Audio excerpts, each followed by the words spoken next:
episode 2 of Marvel Theories, because after a long few weeks, we've finally made it back to filming and editing episode 2. And by we, I mean me. Now, as I was gone, we've had Christmas, we've had New Year's, and we're officially entering 2024. So for a quick second, let's celebrate that.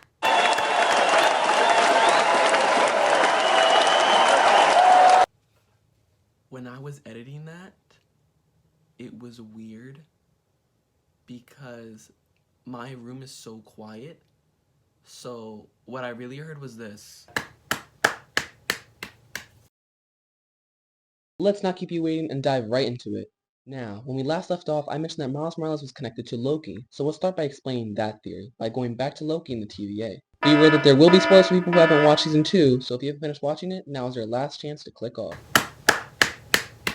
Alright, hopefully people who haven't finished watching have had time to leave. But for the people who have watched Loki, we know that Loki is in a place known as the TVA, or as we know it as, the Time Variance Authority. This place is neither set in the past, present, or future on the MCU's main timeline, and the people that were chosen to be a part of the TVA are basically the police of the multiverse.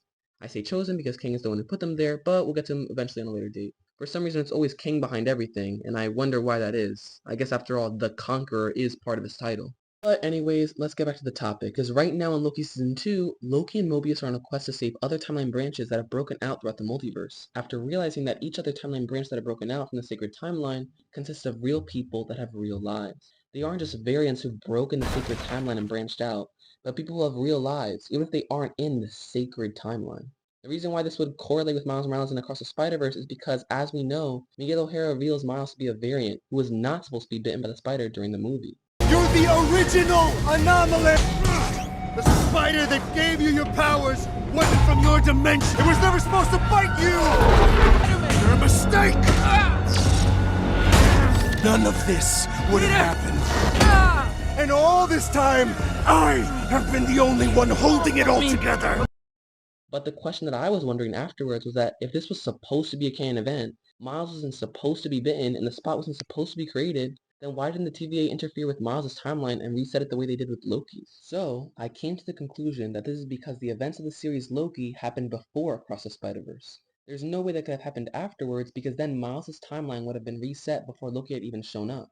I know this because that is what the TVA did with variants that had interfered with the sacred timeline and branched off to a new one.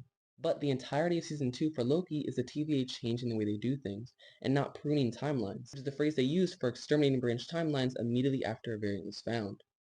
Loki is the person who reveals to people in the TVA that they used to have real lives, but they were stolen from them to work here in the TVA under a madman who goes by the name of guess who? That's right, Kang. Without Loki, the TVA would have continued to prune the timelines, and any other variant that was found would be exterminated and their timeline would be reset. So what? What does this mean?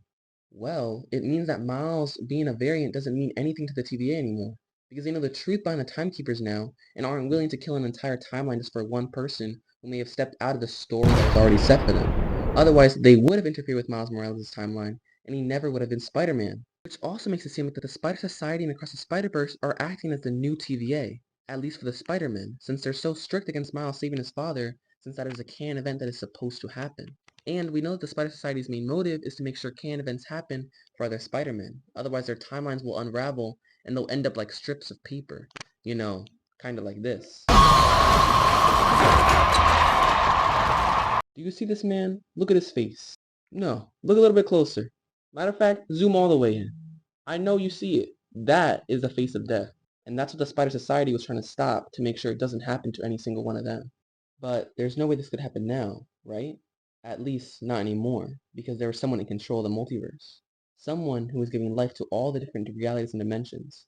And his name is Loki. Something that you have to remember is that Miguel O'Hara's story of his timeline unraveling is set in the past. So meanwhile in the TVA, Loki may not have gotten full control of the multiverse just yet, or realized his glorious purpose.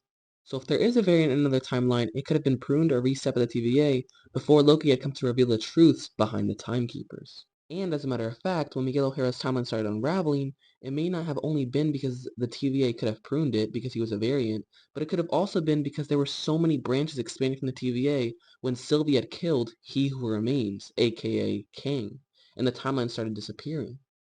It really could have just been that Miguel O'Hara's timeline disappearing was just a coincidence to him replacing himself since the timelines were already disbanding in Loki when they became unstable.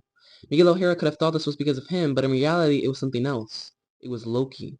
And when he finally restored the branches of different timelines and brought them back to life, he became the multiverse essentially, and is the being that keeps the timelines intact. This would definitely explain the reason why he's so persistent on making sure a canon event happens, no matter what. And in reality, the Spider Society could be doing the right thing and actually helping keep the timeline intact. We still don't know that for sure, and this could essentially be something that can piece itself together for more insight into Miguel O'Hara's origin.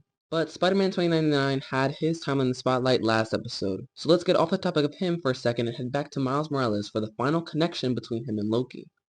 Now, as we know in Season 2, Loki develops a strange ability to time-slip to the past, present, and future, and frankly, it looks pretty disturbing and painful to look at. And I'm sure Mobius would agree with me too. You just disappeared. I know. And I can't keep looking at it because it's horrible. What? I thought you said it didn't look that bad. I was lying. It's terrible. It looks like you're being born or dying or both at the same time. It's freaking me out. It's okay. It's okay. It's really Look, painful. it's not that bad. I can handle it. How does it look?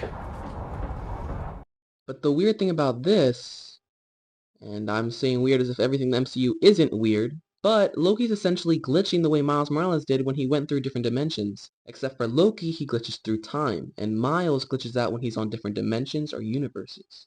But in the meantime, Miles will probably continue traversing through many different dimensions on his own throughout his next movie, and Loki was basically Atlas holding quite literally the entire multiverse in his hands. Would he be someone that we run into again? I don't know. But all I'm going to say is that this will be one heck of a crossover event if you're thinking what I'm thinking. But the bottom line is that Loki and Miles are similar in ways that feel too important to ignore, and Loki seems to possibly connect to some major things within other universes.